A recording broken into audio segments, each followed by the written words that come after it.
Thanks for watching and listening to The Nomiki Show. But remember to click like and subscribe on YouTube, and please share on social media. If you're not already a patron, please join us for as low as $5 a month on patreon.com/The Nomiki Show for early and special content. That investment makes a huge difference. We are not corporate media raking in the dough. It's really you guys that are keeping us going. So please consider being a patron. And to our current patrons, thank you so much. We are incredibly grateful to you. We also now have swag. So check us out on thenomikishow.com to get your mugs, your totes, and your stickers.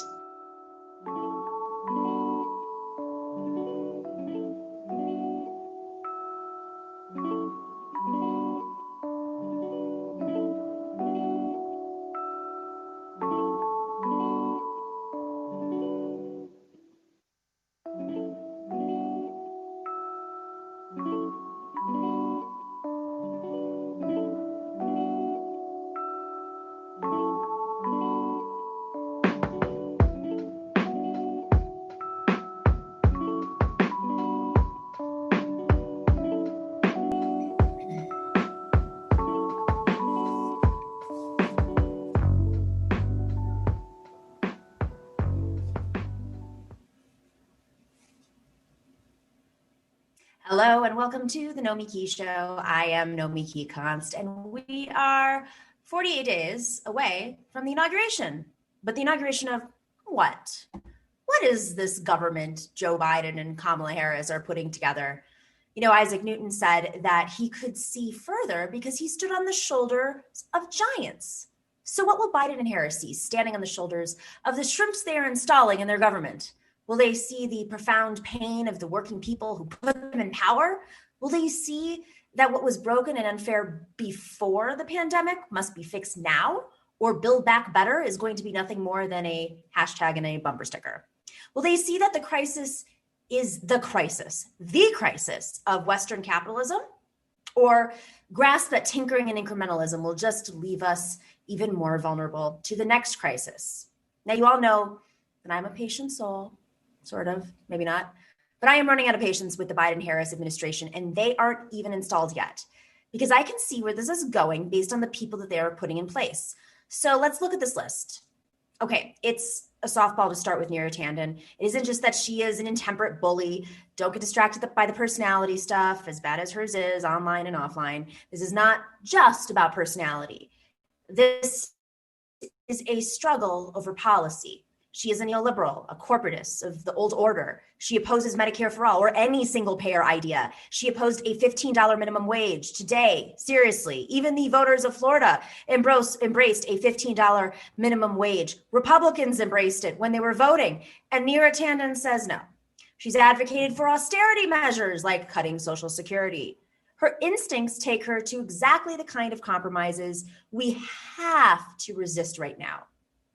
Now, the Obama-Harris team, pay attention, are making the appointment of Tanden worse by the way they are defending her.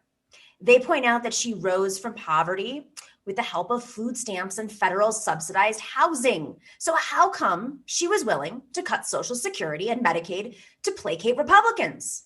She can't even embrace the meaning of her own experience. Experiences matter when it informs the meaning of your work. Talk about forgetting where you came from. If Neera Tanden was the only problem, I might not be so angry. But let's look at another. Brian Deese. Biden announced just hours ago that Brian Deese will be the director of the National Economic Council, a key advisor on building back from the pandemic. Where did Brian Deese prepare for this crucial task?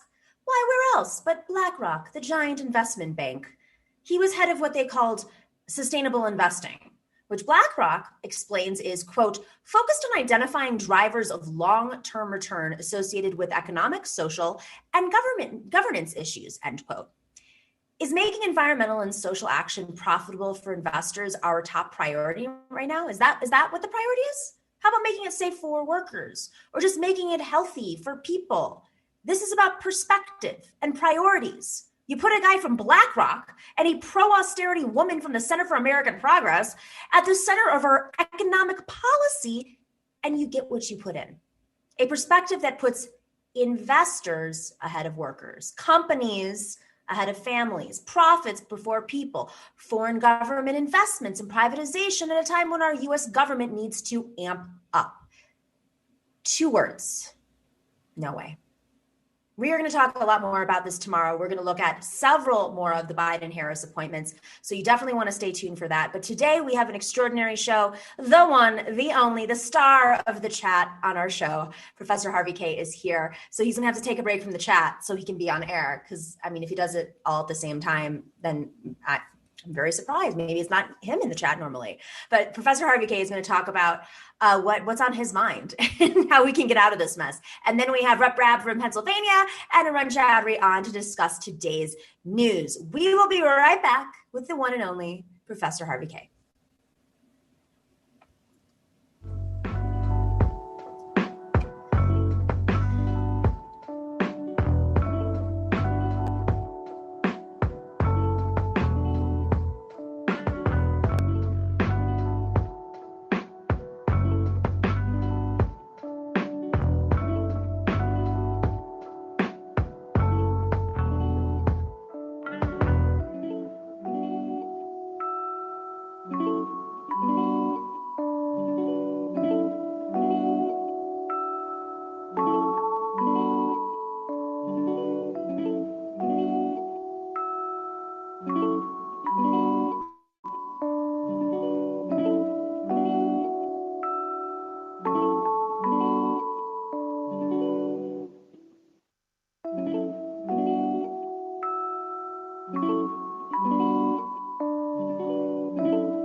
Welcome back to the Nomiki Show. Before we get going here, are you smashing that like button? Make sure to click subscribe. We are on a roll here right now, so let's keep it going. If you're new to our channel, first off, thank you for joining us. This is a crazy time. Hopefully, we will be the space where we can break down what's actually happening. And remember that our perspective on this show is that we believe the progressive movement does have the power to pressure the Biden administration and other Democrats and the institutions that are really propped up by us in our support and our work and our sweat, our blood, our tears. That we actually have to be very strategic about how we fight. So welcome to the channel. And if you're not already, make sure to join us on patreon.com/the Nomiki Show for as low as $5 a month. I always say it's 1 iced coffee, a kombucha. It's half a pair of socks. I just bought some socks, so I know that. I usually just look at the price of whatever I'm buying that week. I'm like, that is what it costs for 1 month of our show, where you get at least 4 shows a week, plus all these extra interviews that we do and some behind the scenes stuff. So if you're not already, join us on patreon.com/the Nomiki Show. It's a great holiday gift to indoctrinate your family members and your friends as well. The one and only Professor Harvey Kaye. You're on mute, Professor. I'll just give you a heads up. He is a professor at the University of Wisconsin, Green Bay, an author, of course, of so many books. Let's see, I'm going to mess up my book section here, but I'm going to give you a little shout out. You are not Angela Davis, but you are the author of The Fight for Four Freedoms, Thomas Paine and The Promise of America. I got these all for free, by the way. Take Hold of Our History, something you should definitely read right now. I read it right after Biden was elected because I needed to kind of get back to basics. And of course, a regular on so many of the great leftist shows, including the Michael Brooks Show and our show. Hi, how you doing? What do you want to talk about? I'm laughing. I got to calm down a minute because yesterday. Because you're not in the chat? Is that why? Yeah. Right now I should be sending my greetings to half a dozen people in the chat. But it was also the case that you said you got those for free. And yesterday, I know when I go back in the chat later today or tomorrow, they're going to say, can I get a copy of him? So sorry. Just to put it out there, what happens is when we have authors on the show many times, and wink, wink, love it when this happens. Publishers will send you the book, but it doesn't always happen. And sometimes I will have to go buy You the didn't book. have to say that. You're my buddy. You can confess. I can confess I gave them to you. Okay. You did. But many situations. No, it was just funny because yesterday, I think it was somebody goes by Choking Ashes in the chat. Yes, I think it was our moderator. She was saying something about the books and picking up something for her daughter. I hope I've got the right person and I'm not forgetting the others. But I'll also say there's a fellow in the chat. I want to say Warren, I think it is, who kept thinking since I was an author, I'd also read every book. He was yesterday in the chat, he was asking me, have you read this? Have you read? And I don't think I've read, I think one of them I owned and read partly into, but no, I hadn't read. So I sounded like an illiterate. Probably. I don't think anybody thinks that. It was just funny as could be. So how are you? How you doing? I'm doing. We're trying to get through these moments. These appointments are really frustrating. I'm trying to remember the last time you were on. I feel like we were we were less hopeful than before, but we still thought there was like a little bit of a path. We were so hopeful. We were so hopeful. We were urging Bernie not to go in the cabinet. Exactly. Well, now Bernie is just abstaining from votes for confirmations. So that's where we are, right? So let's like sort of take an assessment of the situation in this moment. It is Thursday, December 3rd. Joe Biden, the Biden-Harris administration has put forward quite a few names, some of whom have to be approved by the Senate, most of whom have to be approved by the Senate for his administration, and then many advisors and other staffing positions. Overall, how are you feeling about what we're seeing? At good moments, I feel very mixed about it. More generally, I don't feel too good about it. I figured we'd probably get to this. I mean, it was obvious that's the question of the day.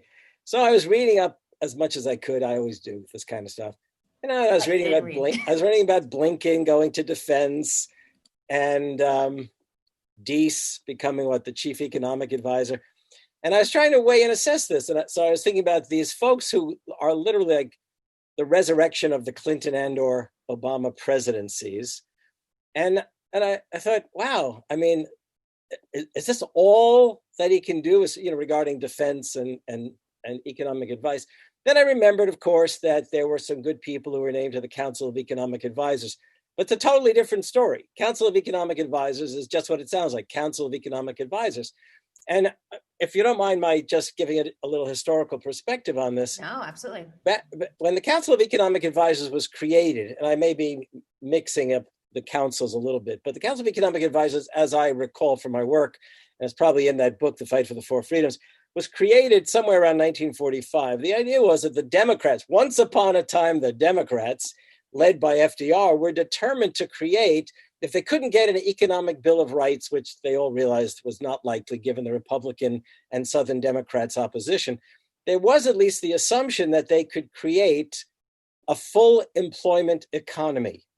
Now, that doesn't mean that they would support capitalism to the point that they were going to then provide jobs for all. The point was that they would put the government in a position of guaranteeing a full employment economy. Essentially a jobs guarantee. A jobs guarantee, that's right. And if I'm not mistaken, in the original bill, which probably was watered down, but definitely changed over time, unfortunately, in the original bill, I believe the Council of Economic Advisors' task was to push policies that would make that the case.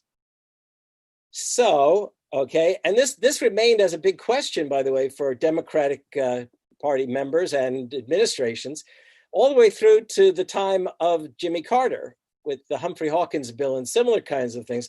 But, what was that? I mean, Jimmy Carter was literally the beginning of neoliberalism in the Democratic Party. So forget that. I actually think it was Kennedy.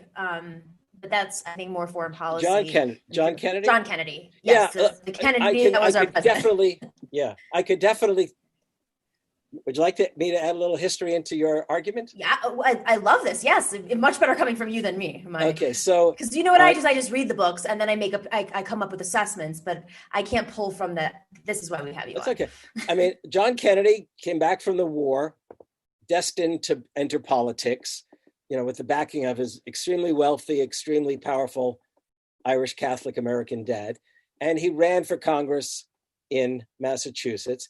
And he made it clear he was not a liberal over and over again. And as people may know, his family was pretty much closely tied to Joe McCarthy, okay, of later McCarthyism fame.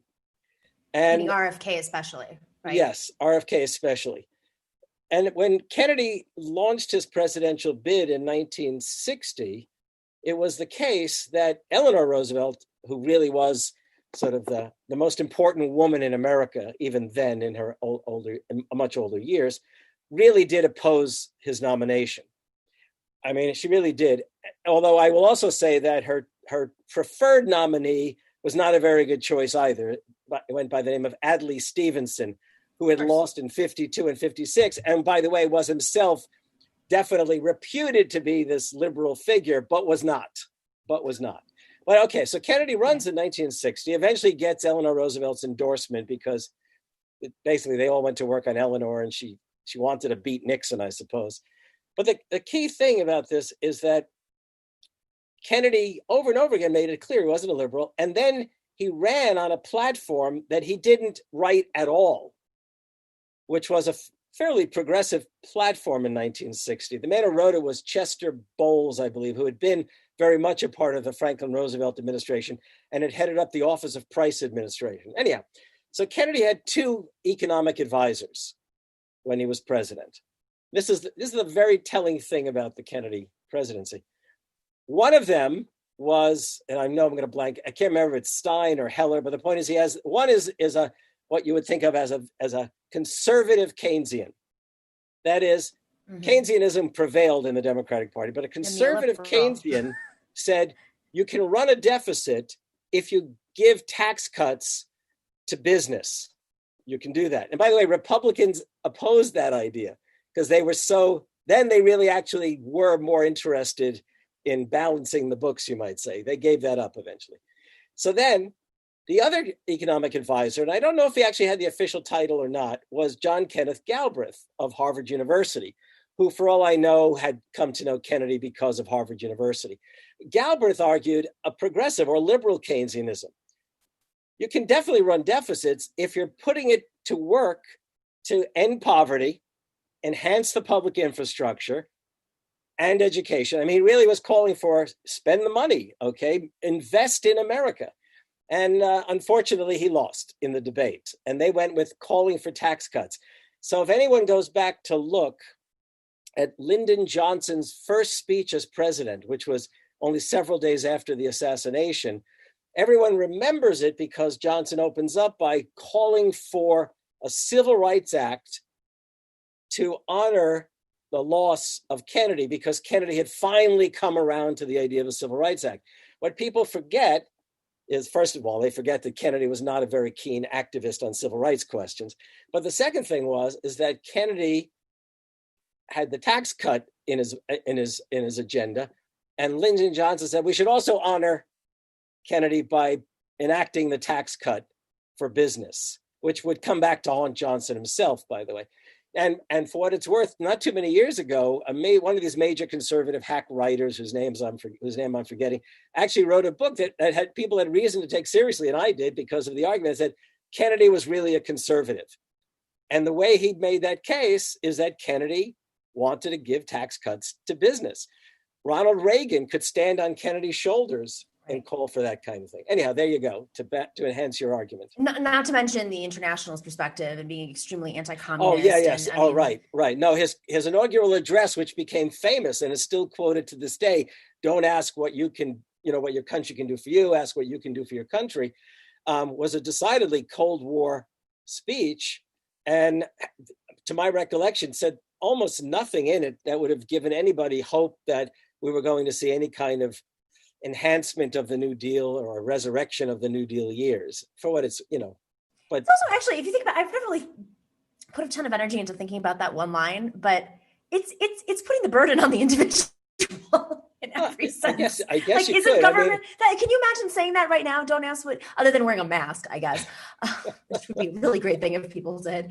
But I mean, this is the ultimate question in this moment, taking it full circle, is how much does this administration recognize that the only way out of this problem, or the problems prior to this, meaning the growing inequality in this country, the debt that is just burdening a generation that's now approaching their 40s, largest generation in history, of course, a growing, a crisis with Social Security, mainly because they don't recognize the need for it. But how much of this it's coming from the federal government? I mean, this is, especially with the power of so many of these states and the Republican governors, and just how much you live in one of these states where they're just wrecking working people and any sort of support that they have. So taking it full circle, do you think the Biden administration I'm almost like they're in such a Washington bubble, and they're so politicized, they're so institutionalized, and it's so much about giving back to this person, that person, this person, that they're failing to really, in their bones, understand how bad it is out there. How in 28 days, we could potentially have millions of people being evicted. How 80% of small businesses in New York City haven't paid their rent in the last 3 months. I mean, it's by the way, it gets worse and worse. I mean, that's 80% just in 3 months. Yeah. Well, and their response is, okay, well, Neera Tanden is going to advocate for austerity, and the rest of those folks from the Obama. I don't understand how that's going to get us out of this crisis. No, you don't realize Neera Tanden headed up what was it called? The Center for American Progress. Yes. She's going to surprise. Sorry, I'm being sarcastic, obviously. I know. No, you know what? I sent you this thing I got from the New Republic today. I don't know if you had a chance. And the author, who's a staff writer at the New Republic, actually, they all like to raise up the image of Franklin Roosevelt. And the New Republic has become far more liberal, if not progressive, than it has been for a long time. It's a fine magazine now. It's giving the nation something of a run for its money, and I'm a fan of the nation. But this guy writes, in much the same way that Franklin Roosevelt was known as Dr. New Deal and Dr. Win the War, Biden could well be the victory over COVID president. Now, I mean, first of all, the Dr. New Deal and Dr. Win the War has nothing to do with going after disease or a pandemic. I could do a whole thing on that. More importantly, the guy closes his paragraph and he says, and if the treatment proves successful, meaning these vaccines, much of American life may have returned to something resembling normal. What? By the end of Biden's first year in office. Like, it's just about the sickness. Like, it's not just, it's like they don't understand domino effect. Or they do. I'm sorry. Like, this is. Or they do. Yes, that would be even worse if they do. This is insane. This is absolutely insane. And frankly, I'm not going to be a good team player anymore. We got to start calling out our progressive allies who are supposed to be standing up. Because if they're sitting on the sidelines, not voting, saying, well, it could be worse, then who is going to save us? If these organizations, these private organizations, are leading us down the path of least resistance, frankly, or fundraising or whatever their goal is. I mean, these are still political institutions that probably have their own goals. Then who's going to save us? How are we going to get out of this? Yeah, please say unions. Please say unions. When Trump took office and started naming his cabinet, and we all realized that he was naming a cabinet of billionaires, and we could see the corruption on the horizon. I want everyone to realize that a lot of the appointments, like Secretary of Defense and what's the other one? Flournoy has gone where? She's a deputy secretary of defense. The point being, secretary of state. Sorry, these people are all part of these. They're not actually called consulting firms or anything or lobbyists, but they're essentially, because these strategic think tanks are exempt from that. But these are people who were working hand in glove with the defense establishment, not defense industry. Let me be very clear about it. And now they're going to be, placed in charge of defense. I mean, it does smack of corruption, and it clearly doesn't give one hope that there would be a transformation in American foreign policy. Now we come over to the domestic side, and we've seen. Look, I mean, the appointment of Neera Tanden and she does go through congressional review. By the way, if we win the 2 seats in Georgia, then it's possible that Bernie Sanders will be the chair of the budget committee, and her appointment will have to come through the budget committee in order to become official to head up the Office of Management and Budget.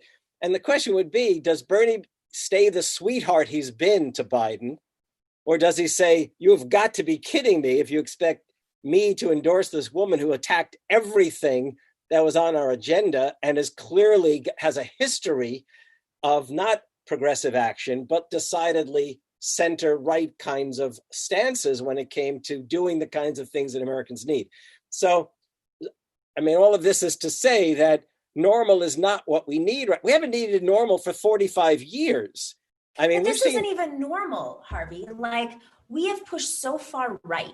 Well, that's what I'm going. So business oriented. I mean, it makes Nixon look like he was Obama on a campaign trail in 2008. Well,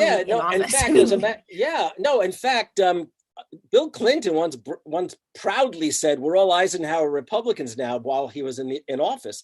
But you know why? One can understand why one could make the argument that Richard Nixon is like the last New Deal president, because basically he actually did spend more on the war on poverty than Lyndon Johnson did. He signed off on the Environmental Protection Act and agency. I mean, he and the Occupational Safety and Health Administration.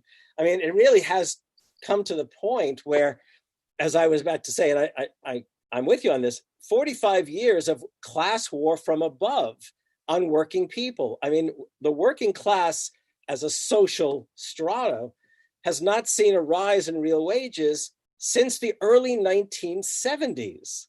I mean, think about that, right? And then they wonder why people would be willing to literally ignore the Democrats and turn to the likes of Trump when he was promising at the least not to pursue anymore and to actually, transform these trade pacts, which literally ripped out the economic foundations of working class life in places like Wisconsin. We don't need to go back to the question of the Rust Belt, but but it is the case. No, these appointments are very unsettling to me. And because I had imagined that I went along with a number of people who thought that Bernie really did have one of Biden's ears. And it's becoming less and less clear that that's the case. Let's not forget Jared Bernstein, who is this progressive appointment to the Council of Economic Advisors, was Biden's. I was thinking about this today. He was Biden's economic advisor when he was vice president. Well, why the hell didn't Jared Bernstein do everything in his power to keep the likes of Obama and Biden from offering to put everything on the table in the budget negotiations and deficit talks of the Obama years, when fortunately the Republicans so despised Obama that they literally were in a fog and couldn't see that they could have their way with Social Security if they wanted to, right, and Medicare. Right. And I mean, and that's sort of the Neera Tanden situation too, is that there's so much in a fog that they would rather do the progressives job of taking her out. Right. Than Bernie Sanders. Why not make her the head of like White House entertainment rather than the head of the Office of Management and Budget, right? I read online that she was the director of psychological warfare. That's good. Really good. Okay, I mean, but it is very concerning, and I think that's why some folks, because they see the writing on the wall, that's why some folks just say, well, we could have it worse. We could have Reid. We could have people worse than Janet Yellen. But that to me just feels like we're throwing our hands up in the air. And the pressure points, I mean, I always say Jane McAlevey, she's the brilliant Jane McAlevey, who just sees power so well. She always talks about power mapping and understanding like who everybody is. And if you were, and we're going to try to do that on the show tomorrow. We're going to go over more of the appointments, but we really have to have a sense of who everybody is, what their backgrounds are, what the organizations they come from are, and then really where our leverage is. Is it with new private organizations? When I say private organizations, I mean they're not unions. They're PACs and C4s, and they support progressive candidates. Sure, that's fantastic, working electorally, but a lot of them are new and are young, and some have staff from other institutions. They've spilled over from other groups that have been around, since the mid 90s or late 90s and 2000s. So, we've always had this where every decade a new PAC of progressive groups pops up. And every decade, those progressive groups kind of get eaten away by the nonprofit industrial complex and just the Washington Insider political bartering. It's natural. We're all humans. These organizations, the models are kind of what do that. And I say that as someone who's on a board of one. It's not controversial. It's just what it is. So my mind thinks the only leverage we could potentially have in this crisis is through unions. Yes, and we know how weak they are right now, and how even with them being weakened, there are only a few union leaders that have either the union membership power to drive a Biden presidency change, or the leadership, or in conjunction, of course. Yeah, I mean, the hopes for the left should not be. Our chances should not be exaggerated. Okay, let's be clear. And one of the biggest problems in that vein is the fact that we can talk about any number of organizations that have emerged over the last 30 or even 40 years in response to the neoliberalism that's prevailed. And I don't just mean in the Republican side, which is conservative and neoliberal together, but in the Democratic side. And the problem is, and this was something I think that, whenever I think of Robert Putnam, I have very mixed feelings about his work, basically. But one of the things that he and Robert Putnam for our audience? So Robert Putnam is he was a political scientist at Harvard, very much interested in the state of civil society and the questions of to what extent community has broken down in American life. But one of the things that's very clear is that indeed civic engagement, and not just turning out for a day of protest, had declined. And the only place where it might actually have been enhanced is on the right, among folks, especially in evangelical churches, because of their mass memberships. Because the case is that so many organizations, if you think about a People for the American Way, say, which had a fairly sizable sort of subscriber membership, but it's not a grassroots kind of thing. So that it basically depends upon lobbying in Washington. So much, all you have to know is how small once upon a time Washington, D.C. was and how big it is now in terms of corporate and lobbying and all that kind of stuff, not to mention commerce, is the fact that almost all of our political tensions go there. And it's also the case that so many of these organizations that claim large memberships or followings actually can't mobilize anybody. And they're not always, when we say memberships, there's also this confusion over what is a membership. Union membership, dues paying members who get to vote locally. Doesn't always work out exactly. The way they want, that's the key thing. Yes. Yeah. Well, no, and in fact, and I was going to say, in contrast to labor is about labor then and now is the folks who can turn out and go door to door. The Democratic Party has had trouble. This time pandemic is pretty devastating, but the folks who went door to door repeatedly for all of the good intentions of any number of American citizens were members of teachers' unions and other unions specific to the industries of that locality. Look at Arizona, just as a brief example. Yeah. So Arizona, which of course, did turn blue this election cycle. But aside from that, and the $15 minimum wage in Florida, those are efforts. It's not just that the ideas were strong to fund education in Arizona, which has been wrecked. But, Arizona is a right to work state. I think Florida is too, if I'm correct. Oh, guaranteed. Guaranteed. Well, it's not. I didn't know what level. Yeah, sorry, no. South of the Mason-Dixon line. They're all, yeah. So the right to work states. So the power for a union to organize is already tough enough. Right. But the crisis is so extraordinary that the organizing around these efforts. I was in Arizona, as you know, campaigning before the election, and I worked campaigns in Arizona in 2006, and I didn't see this kind of energy.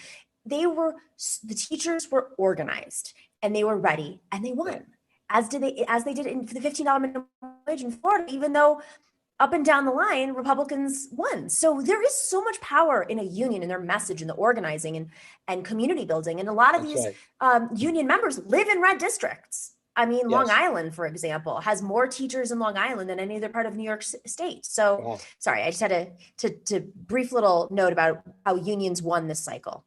Yeah, while no, everybody else no, lost. exactly. That's absolutely true. People have to understand the reason unions aren't as strong as they once were is not because people weren't interested in unions. They were literally, I mean, when I say class war in the 70s, I mean it. I mean, they really did go to war. And they didn't just go to war in terms of propaganda. They learned how to divide people. So they pitted private sector unions against public sector unions. That's how they destroyed, that's how literally they turned Wisconsin, the great union state of Wisconsin that had given public employees collective bargaining rights in 1959, the first state to ever do that. That's how they turned us into a right to work state, the state of Wisconsin, the capital P progressive state. They divided the working class. I don't just mean non-union and union. They divided public and private unionists. So basically, after decades of these kinds of things, labor is in many ways, I mean, it's weak. And yet it remains the one vehicle that the Democrats, if they cared, could turn to in favor of mobilizing their fellow citizens. And right now, when Americans are asked, and generally when Americans are asked, there's a very favorable view of labor unions. So it's all, look, the Democrats did not, you can almost say the Democrats, it's as if they didn't want to win the House and Senate. I mean, that was a real, by the way, there were conversations about this. I guess it's about a decade since then. Back when Rahm Emanuel was running the DCCC, I mean, the Rahm Emanuel that everybody hates, he really changed the strategy of the DCCC, and it was very controversial at the time. And there were open conversations at the time about whether or not he actually had the intentions of winning the House. Yeah. And it weakened. I mean, they pulled out of key races, like literally pulled out. There were races that they were invested in, and they got a poll or whatever their excuse was at the time, and they literally ripped computers out of the wall and pulled staff out and left the campaigns hanging. These were very controversial and painful moves, but I think that's ultimately the question right now is, do they want to win? Look, This isn't rocket science. I'm sorry. This isn't rocket science. Right. Well, clearly they wanted to appeal to the so-called, clearly they made it clear they wanted to appeal to Republican suburban voters, who, by the way, I mean, one can look at the numbers. The point is that I don't remember, I didn't hear all of his speeches or her speeches, but I don't remember the Democrats ever making the case that if Biden is going to be able to do anything, they need to win the House and the Senate. I don't remember that being, I remember growing up, it was always the case. Presidential candidates said, and you make sure you vote for. In other words, you really do. And at the same time, labor was out, going door to door. You could tell there was a campaign. This time, we saw probably more of John Kasich than we did anybody else. And that night on TV, it seemed, they reduced AOC to a marginal, what you get, it may have turned into 2 minutes. But meanwhile, they really invested in appealing to Republicans. Now, they won, sure they won, but they didn't win with a capital W, and we know that. Oh, you and I both know, and the numbers came out yesterday, the final numbers, 40,000 votes in 3 states. In 2016, we were aghast by the 80,000 votes in Wisconsin, in Pennsylvania, and what was the other state? I'm forgetting already. Whatever the Wisconsin, Pennsylvania, and there was one more state, 3 states. Back in this 2016. time around, 16. This time around, it was Michigan. Thank you. And this time around it was 40,000, Arizona, Georgia, and Wisconsin, and Pennsylvania. This is not a win. If it came down to less than 1%, it was a coin toss. I mean, it's really. I hate to put it out this way because he won by millions and millions of more votes, but we're running an electoral system, and here's my whole take on the Republican thing. If you want to win over some conservatives, if that's how you're going to get your victory, why don't you do the wink, wink, nod, nod to them rather than to everybody else? Tell people what you're going to do. How's that for a start? How about this? If you're going to support working people, first, there are very few, I think there were maybe a couple of union leaders or members who were on the debate, on the DNC stage, which is, even when I was growing up in the 90s, right? Even post-NAFTA, before NAFTA, post-NAFTA, in the Clinton years, the Clintons still I grew up in Buffalo. The Clintons still showed up in Buffalo. They always showed up in Buffalo. And every time they gave a rally, there were union leaders. It was in a union hall. This is the democratic politics I grew up with. Yes. And it is completely missing from the Democratic Party, even the Clinton Democratic Party, which is what's really concerning to me is, the Biden-Harris administration, the transition team was led by Harris's brother-in-law, who's a lawyer for Uber. I mean, right. I think that alone just shows you like how little they recognize and respect working people. It's one thing if you're going to compromise on those issues afterwards, but I just don't understand how like they're completely allergic to having conversation about working people at this moment. And I'm very, very concerned. Like if they're worried about hegemony in this world, they're creating the problem right now. If you're worried about Russia, then don't put Uber in charge of our economic policy. I kept thinking to myself, okay, there was no statewide office at stake this time in Wisconsin. But if you're going to try to win Wisconsin, you pretend there is.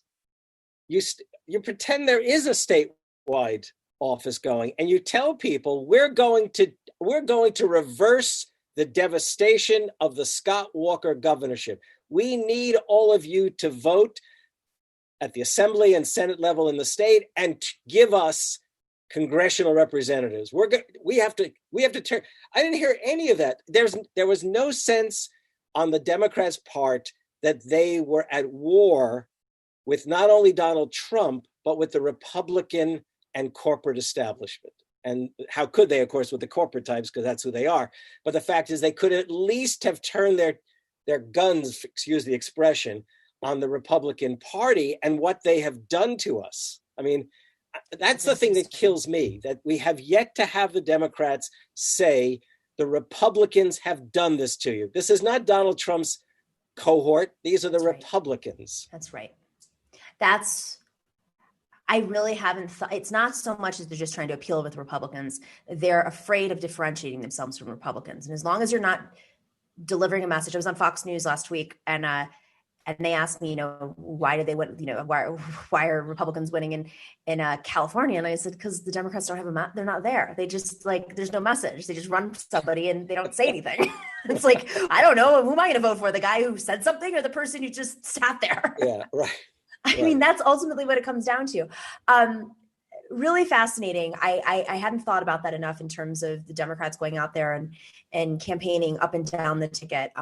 But ultimately, where unions were allowed to operate, I mean, where they organized independent of the Democratic Party, they won their issues and their mission. And I think, just going full circle before we wrap up,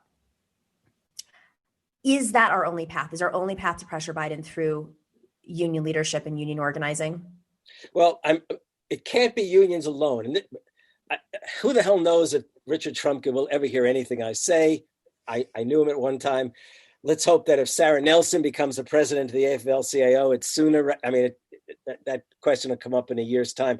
But it's absolutely essential that labor exercise what muscle it has, not only as labor, but that it attempts to do what we really need doing, a kind of popular front of labor groups and left, and I mean this, left liberal and progressive groups. And the word liberal is almost, it hardly exists in the vocabulary these days. But there are groups out there who do want serious action by the Biden administration, and they would come under the category liberal. And these are folks who could be mobilized to the kind of agenda that progressives will afford. I don't get it. I don't understand why labor, as impoverished as they may be financially these days, is not stepping forth to take the lead on this. And you and I should talk to people we know about this. My only assumption, just literally an armchair analysis, is so much of this labor depends on deals that neoliberals, whether in certain, this is always the issue in New York, is labor never wants to challenge Cuomo because Cuomo sets the budget, and there you go. Yeah. Well, and they're institutionalized and politicized. It's Washington syndrome. Yeah. One thing, I don't know if we've ever talked about it here. Maybe next time you have me on, we could talk about what the Democrats should do, even if they don't want to come across as radical, and yet might well be able to win based on that. Because my last point, they're in trouble already for 2022 because they don't have a Congress yet that can make things happen upon which they can run in 2022. Right. Great question. Professor Harvey Kaye, always a pleasure. We'll see you very soon. Mutual. Next time we have the topic, write it down so we don't forget, and we'll talk about that next week. Okay, I promise. I promise. All right, take care. We will be right back with our someone came up with a really good title. Do you remember in the chat what they came up with for the panel, Harvey? Oh, it wasn't a power panel. No, we came up with the name for the panel. I just forgot. Our power panel, whatever. We'll come up with it. I'm sorry. I'll go back. We're still taking suggestions. If you have an idea for the title of our panel, because like the cable news is always like power panel, progressive panel. Oh yeah, I'm definitely going to raise that in the chat again. I want to see if they can. That's great. You need some. Yeah, absolutely. We're crowdsourcing. Yeah. All right, we'll be right back with our from the panel. We'll be back with the panel. Okay. Talk to you soon. Bye-bye. Talk soon. Bye.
Oh, hey, we're back.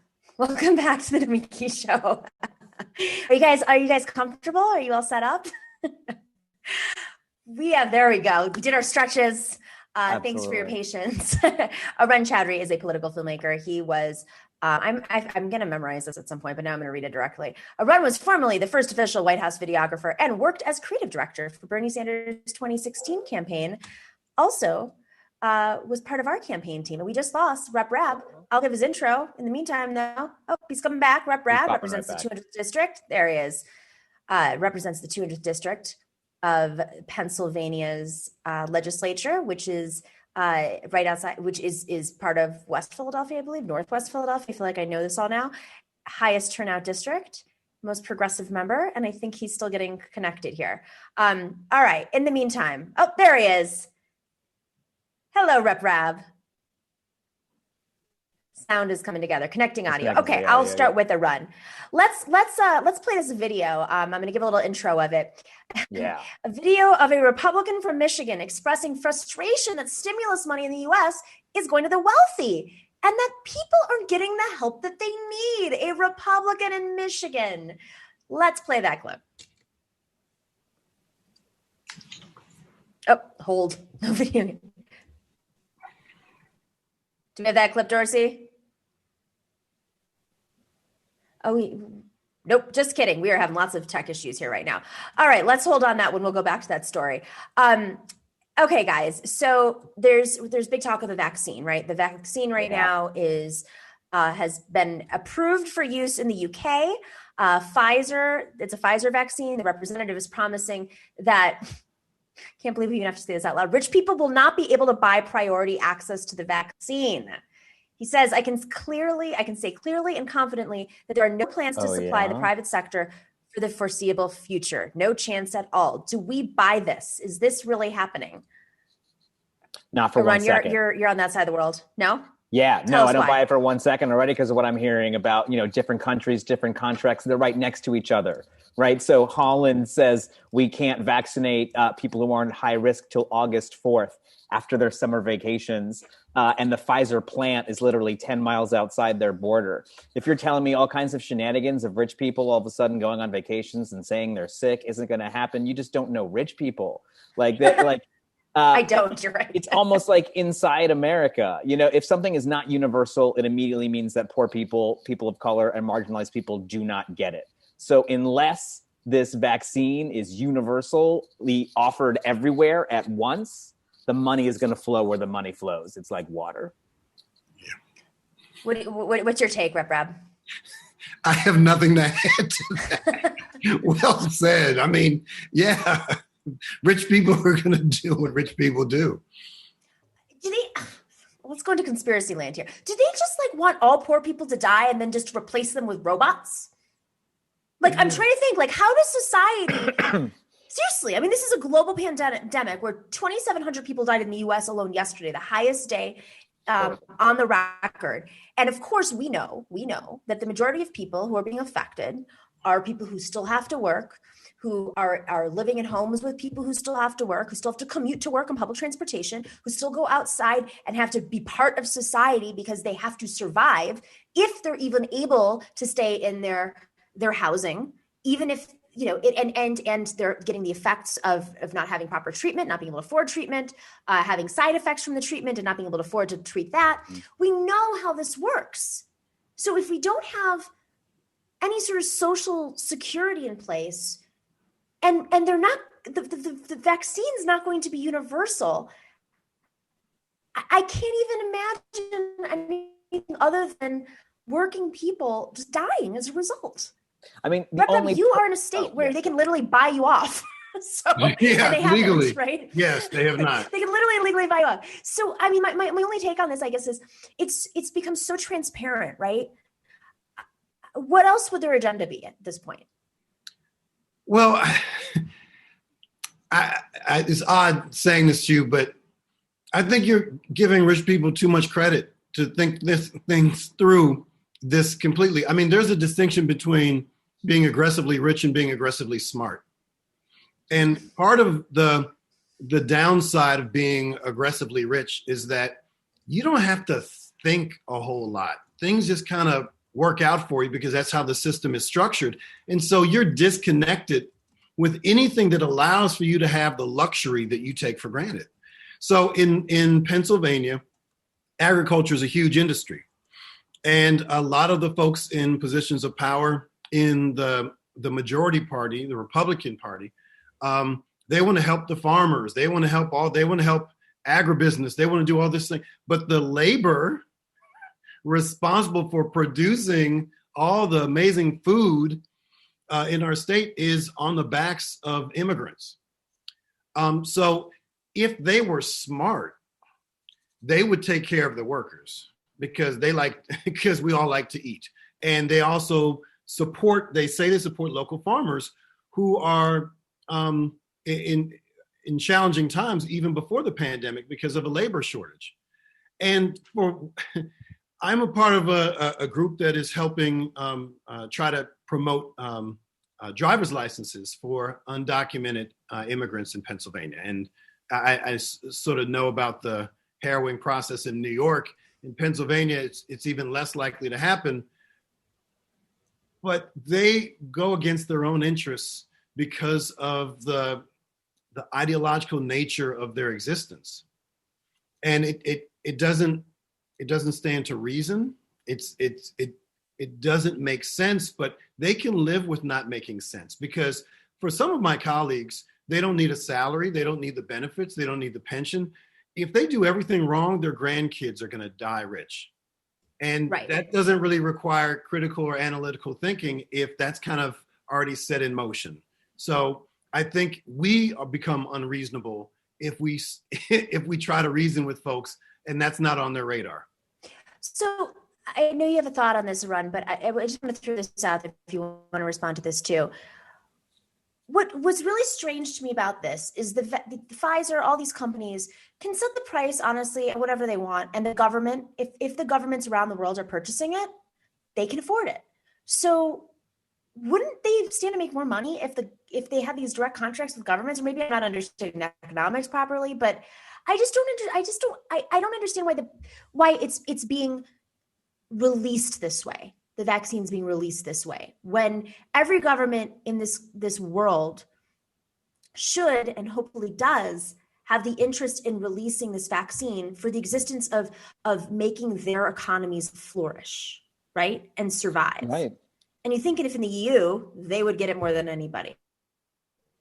Yeah, I mean, the EU is, of course, an institution. The EU is an institution that responds to the elites of countries more than to the people of countries, because there's no way for people to put public pressure on the EU itself. But I also think in America, sort of where was the spirit we had with the ventilators, where it was like, these are like airplanes in World War II, and we should, enact these things and let's force manufacturers. I don't hear that same conversation about the vaccines, and I find that to be so strange. I do think there should be some kind. I don't think we have to nationalize the pharmaceutical countries right away or anything as this is going on. But like, I do think, there should be more of a everyone's favorite word, a public-private partnership when it comes to making sure that these things are distributed, right? Like, who could distribute it better than a government that already has universal programs that it deals with? Who could keep track of this better? I don't know that Pfizer can do a better job. And it would also represent... Really? You don't think so? And maybe be fair considering the public universities and institutions that have, fomented all of the science that is behind these breakthroughs. What I think is probably going to happen is I think Trump is going to pardon Martin Shkreli, and then Martin Shkreli will be appointed in charge of this by the Biden administration, and that's their public-private partnership. Martin Shkreli, Google him if you don't know who he is. No, yeah. He also, I think, owns that Wu-Tang album. He is a hated man, yeah. All right, we've got a picture of, we have the clip up now. So there's this clip of this Michigan lawmaker. He is a Republican, and he is expressing frustration that the stimulus money in the US is going to the wealthy and that people aren't getting the help that they need. This is a Republican realizing that how society works. Okay, let's play that.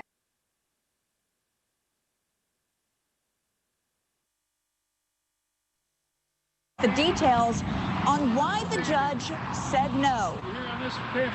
Shavarius, is everything okay? Okay. My government leaders have abandoned me. Are you the owner? $4 trillion of stimulus money. They gave it to who? Special interest groups and campaign donors. I'm Dave Morse. I own the place. So what's going on? What's going on? You know what's going on. Tell me. You tell me. Hey, we got a government that has taken the stimulus money. They gave it to special campaign donors. They gave it to special interests. They abandoned me, and they have put me in a position where I have to fight back.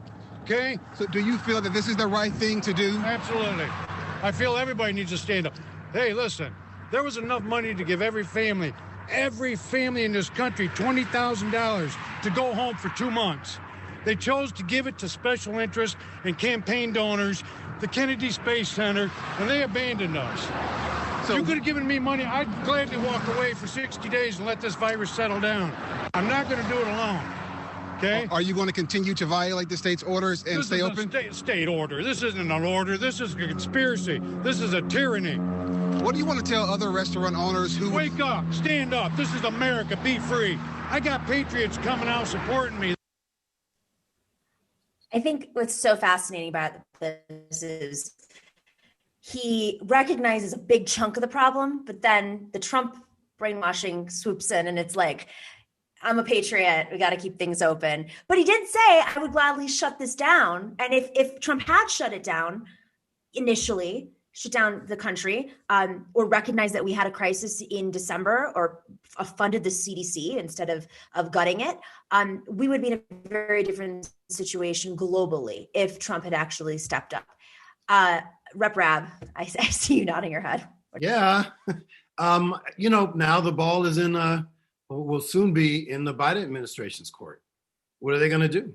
They need to pay people to stay at home.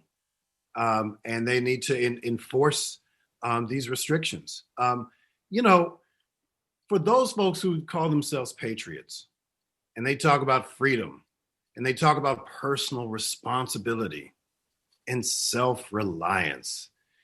Where are these people when it comes to the worst pandemic this nation has ever seen? Where are they?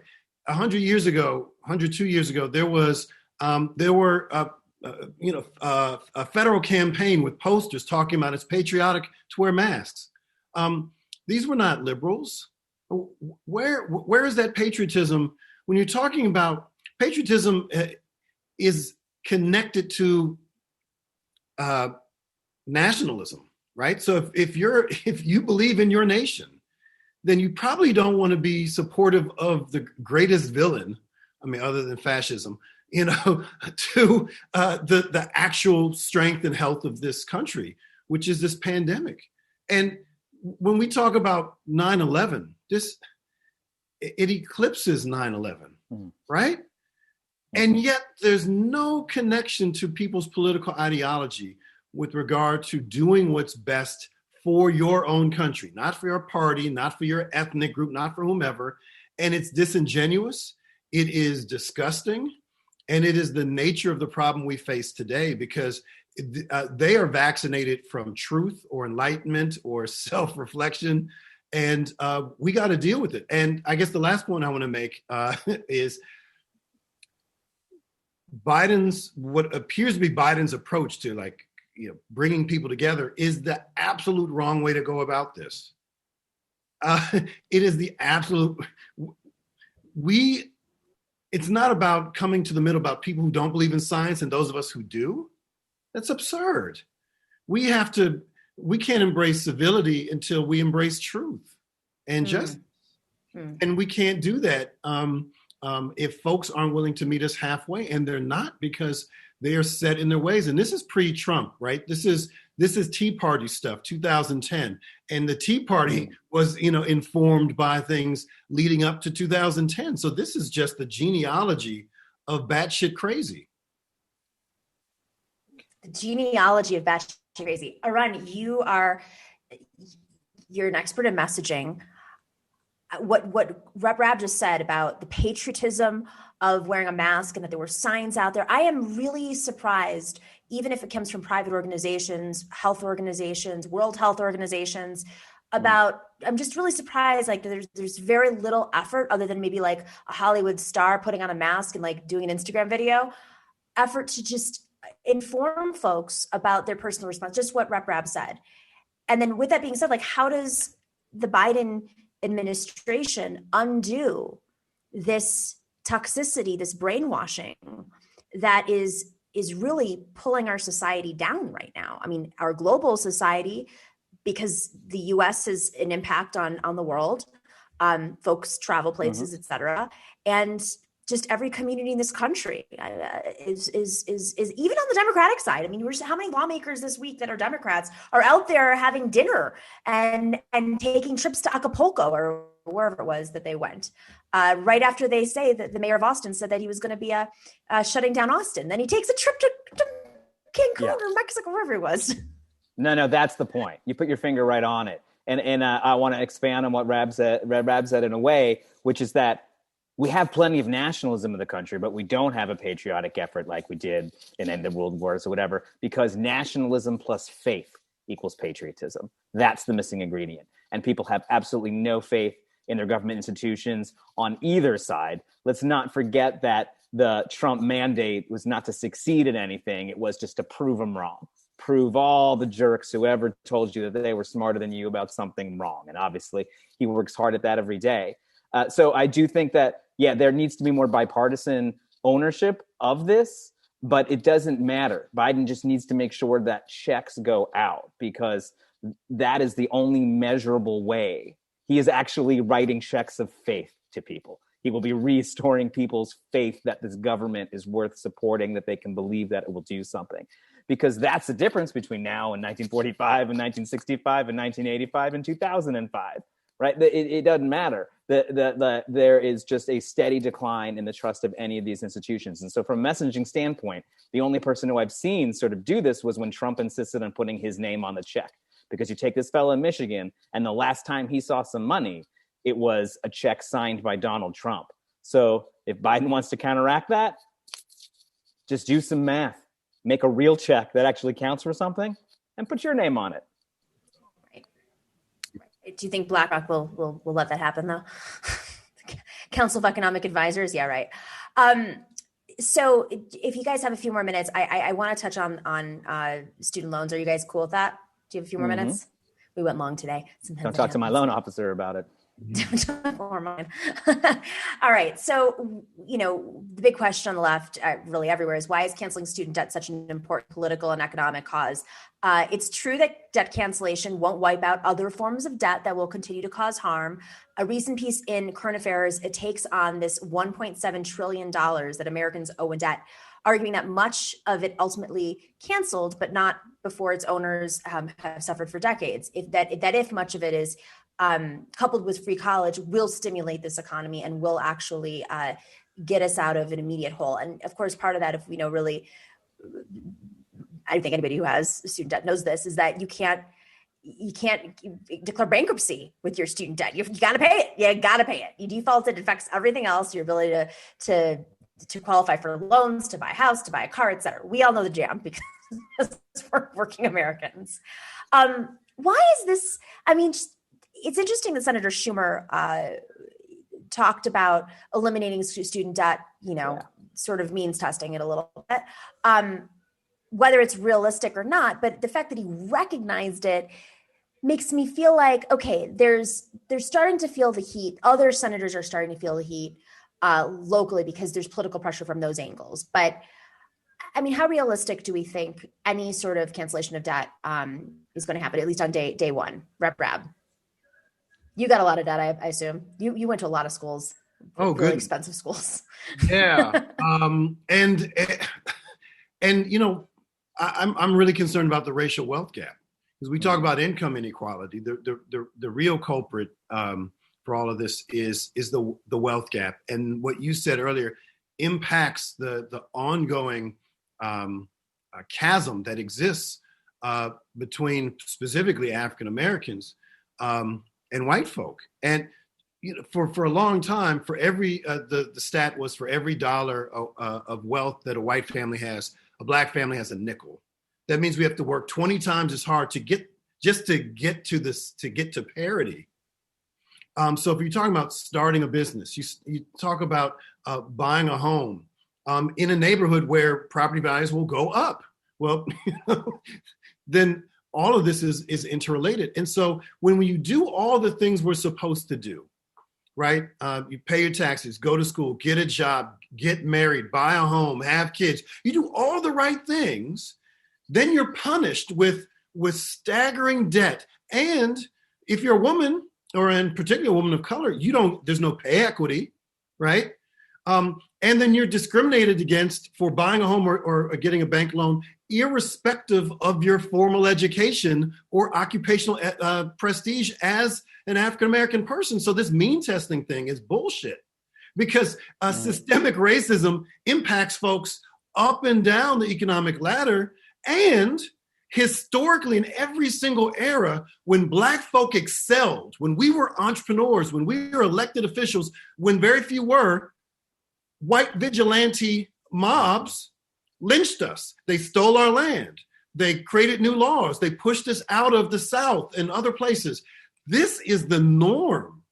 And so, Obama mentioned stuff about means testing too, and how it's really more socioeconomic than it is racial. That is simply not so. And for those of us who have a decent income, I'm 6 generations college educated, and there's no financial transgenerational wealth in my family.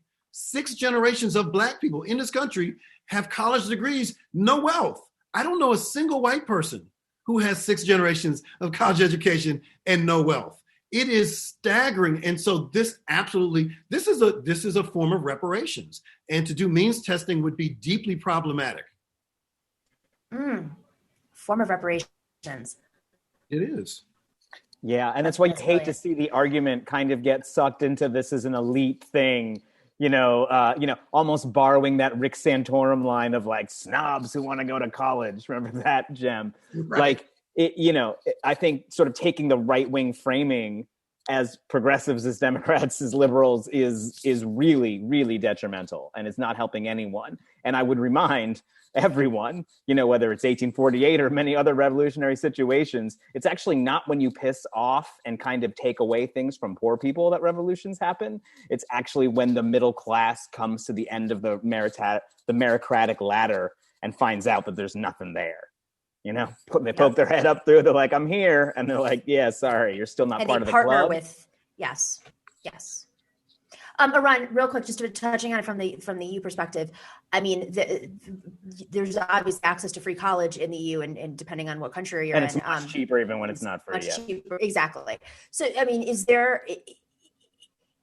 obviously there's an economic crisis in several countries in the EU. I mean, my family's in Greece. I'm very acutely aware of the lack of money in that country and jobs, well-paying jobs. But in Greece in particular, per capita, most educated, poorest country in, I believe, or Portugal is, the poorest country in the EU, but also the most educated. So it's just really fascinating because even if you do provide education, there's just so much. It just shows you that, coming back to day one crisis and priorities for the Biden administration, even if they deal with this education crisis and the student debt, it's not going to be enough because you have a crisis of a million other things on the plate. So I feel like they're using this as an opportunity to just say, look, we've dealt with our most immediate needs. And then they're going to, like they did with Obamacare, frankly, we had to focus on Obamacare. We fought over Obamacare.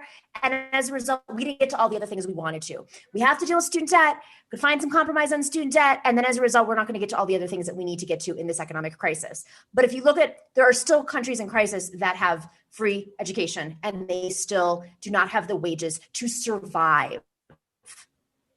So, Arun, being in the EU, being part of the Obama world, what are your thoughts? Like so many things, the European welfare system treats things as necessities that in America are luxuries. Certain kinds of healthcare. In fact, most of it in America is a luxury. It's a privilege. Education in Europe is seen as an essential role of the government. It's seen as an essential part of the government. And I will tell you what's happening. Like Trump started the job by making it harder for extremely smart people from all over the world to come to the United States to go to college. The pandemic is reminding a lot of Europeans who have a lot of cash, who are the normal cash cows for college that give scholarship to American kids, how much they love the University of Maastricht in Holland and Bologna in Italy, and maybe I won't. And so it's only going to make the crisis worse in America when the brilliant and sometimes well-resourced foreign kids stop coming to school in America. It's going to be a real problem. We're going to start seeing a brain drain in the same way that it's cheaper to go to Thailand to get your gallbladder removed or whatever. You're going to see more and more kids deciding to go to excellent, excellent universities in Europe and even in Asia. That's fascinating. I haven't even thought about it from perspective. Well, some of them are going to stay and start companies there. We'll just have football games. That's what's going to pay for it all. Isn't that how we pay for our education? Guys, fascinating conversation. I always love these panels. Rabb, how's it feeling in Pennsylvania, by the way, now that the election's over and they've counted all the votes? Haven't even checked in on you about that. I don't think a lot of my colleagues have gotten the memo on that. So it's going to be an interesting new legislative term, which started December 1. You'd have no idea. And more COVID positive colleagues of mine, maskless. Yeah. This is my world for another 2 years. Absolutely. You are now a frontline person. This is pretty crazy. Arun, Rabb, thank you so much. We will see you very soon. And to everybody else, I'll give you guys some shout outs. You're free to go if you need to go. Lots of shout outs today. Guku just saying thank you so much for the love. Says the Nomiki panel, a play on Sam's inability to say Nomiki, also Harvey Kaye. That's clever. The Nomiki panel, okay, got that. Vinny Holiday, thank you so much for your love. How effective do you think the Josh Hawley propaganda is, given that Democrats are seemingly not going to do enough to win over the working class folks? Very clever, extremely clever for Representative Josh Hawley, who is a conservative, because he needs to think about his future. I think the whole political system, we should do a show on this. Just Glenn Greenwald alluded to this when he went on Fox News. The whole political landscape is shifting. What makes you conservative? And a lot of this comes down to generational divides and Republicans, younger Republicans recognizing that they need to shift on some issues, whether or not they're actually fight for them and win on those issues. And the fact that the Democrats that are still in power are so reluctant to move left at all, or populist, or wherever, they're completely beholden by monopolies, that they're unwilling to do so. So that would be an interesting show that we're going to now focus on. We're going to do that. Thanks. Ken Clive, solidarity from LA. Hope you guys are safe out there. Tico Todd, a small donation today for Harvey. Gracias. Nomiki, those are grasitas. I was like, that's a play on gracias. What are my glasses on? Prairie Fire Kowalski from Nebraska. I'm closing a cattle trailer out and covered in what I wish was mud. Ooh, progressives can win Trump voters on some issues against the neoliberal establishment. Green New Deal that helps rural development is one. Absolutely. And everybody in the live chat, thank you so much. Thank you to Professor Harvey Kaye. I wonder if he joined the chat afterwards. That'd be fascinating. Thank you to MIDI Doctors for tirelessly working our algorithms, and huge thanks to Bob and Chokin for keeping our chat troll free. And I just want to tell you, since we've been doing some Nira episodes, I'm getting the trolls again. She unleashed them. They all have one follower. That's the funniest part. So I think that they had buy a new set of trolls. Interesting times that we live in. All right, we will be back tomorrow for Femme Friday. We have an amazing show. You definitely want to check it out. Thank you to everybody. Stay safe, be well, and we'll see you tomorrow.